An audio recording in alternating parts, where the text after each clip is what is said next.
Assalamualaikum warahmatullahi wabarakatuh. Berjumpa kembali di channel Berkah Lompong.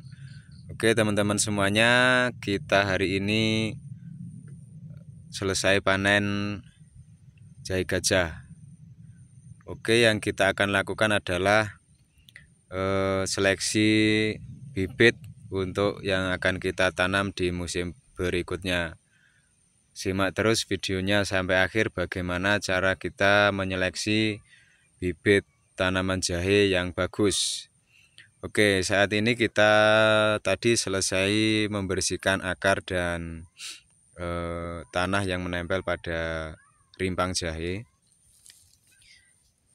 Ini untuk akar-akarnya sudah kita buang. Kemudian untuk kebersihan tanah ini masih kurang lebih 80%. Untuk nantinya kita bisa semprot pakai air ataupun kita jemur agar tanahnya rontok, teman-teman. Oke, selanjutnya yang kita bahas adalah bagaimana kita memilih atau menyeleksi bibit yang bagus untuk kita tanam di musim berikutnya.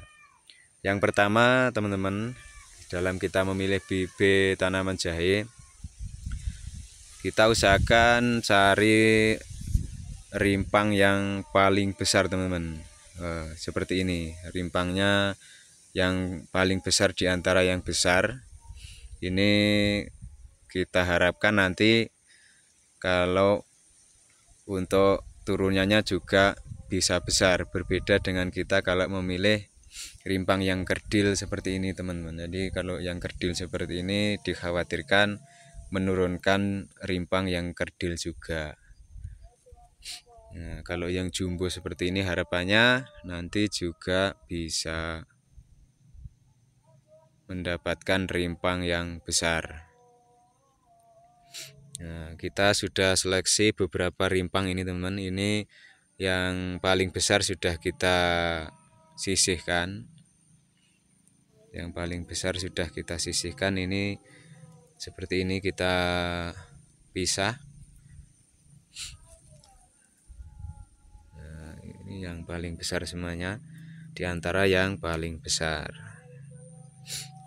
Oke, setelah pemilihan rimpang, kita pilih yang paling besar, lalu kemudian kita seleksi di tahap kedua, yaitu pemilihan yang bagus adalah dilihat dari mata tunas pada rimpang jahe, teman-teman. Jadi kita harus memilih mata tunas yang bagus, yang nantinya akan menumbuhkan tunas baru, tunas yang bagus juga, sehingga pertumbuhannya, perkembangan dalam penanaman nanti juga bagus. Jadi kita jangan ambil mata tunas yang berlendir, teman-teman. Jadi usahakan cari mata tunas yang kering. Nah, seperti ini kering semuanya, tidak ada yang basah atau berlendir.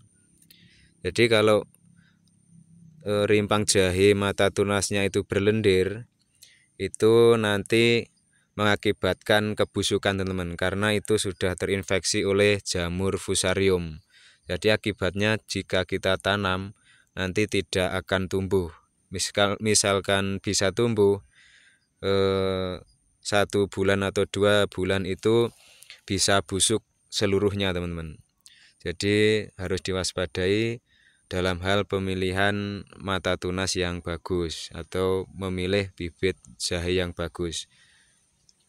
Jadi carilah yang mata tunasnya kering, jangan sampai yang berair atau berlendir, teman-teman.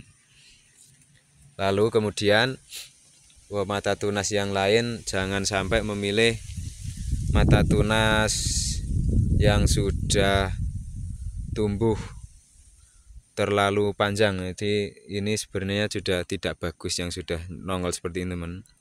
Ini nanti ketika kita tanam ini juga tidak menghasilkan tunas yang bagus juga. Jadi yang seperti ini bisa kita copot nanti, tidak pisah. Ini juga tidak bagus, teman-teman. Jadi cari mata rimpang yang belum tumbuh tunasnya. karena ini nanti setelah panen kita menunggu kurang lebih 3 bulan baru masuk musim tanam kembali. Nah, seperti ini. Oke, setelah kita pemilihan yang pertama rimpang yang besar, kemudian yang sangat perlu diperhatikan yaitu mata tunas yang bagus, benar-benar bagus. Lalu nanti di tahap selanjutnya adalah cara kita untuk perlakuan bahan bibit. Jadi cara penyimpanan dan juga yang lain-lain akan kita bahas di video selanjutnya, teman-teman. Jadi cukup itu sementara cara menyeleksi bibit jahe gajah. Yang utama pemilihan rimpang yang besar, kemudian tunas yang bagus. Selanjutnya kita nanti akan membahas perlakuan atau cara menyimpan bahan bibit yang akan kita tanam berikutnya. Oke, cukup sekian teman-teman untuk sekilas video terkait dengan cara kita memilih atau menyeleksi bahan bibit untuk kita tanam di musim berikutnya. Oke, terima kasih. Jangan lupa untuk support channel Berkah Lompong dengan cara like, subscribe, dan share. Terima kasih. Saya akhiri. Wassalamualaikum warahmatullahi wabarakatuh.